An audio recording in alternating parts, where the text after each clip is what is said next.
Alright, so now that the tool's been changed, we go back to our assignment page and we pull up a new file, which is our bit check file. It's all the way at the end, one of our standard files, and it's called bit check, right here. Now that it's pulled up, we're gonna test the true thickness diameter of our bit. So now we have a piece of scrap here. We have a piece of scrap that we're gonna run this bit check program on. Hit the suction, hit start.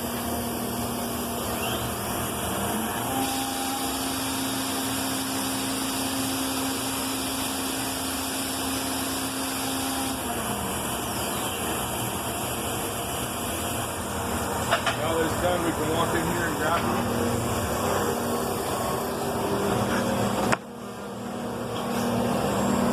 We use these calipers and we test the diameter of it. We do several readings. You want to make sure that you're operating out of millimeters. So this right here is reading 9.5. 9.5. It's reading, most of them are reading just at 9.5 or above. So from there, in order to put that information in, because we already got the height difference from touching it off, we go to this program right here, this WZ. No, first we have to unlock it, which is in the broadcast. For that, we go to user level switching. Username is CNC plus. Password is user plus. And then you only have to do that once for the day.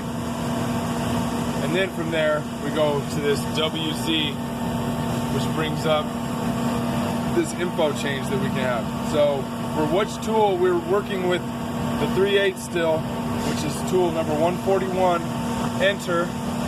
It brings that up. We go into the data tab,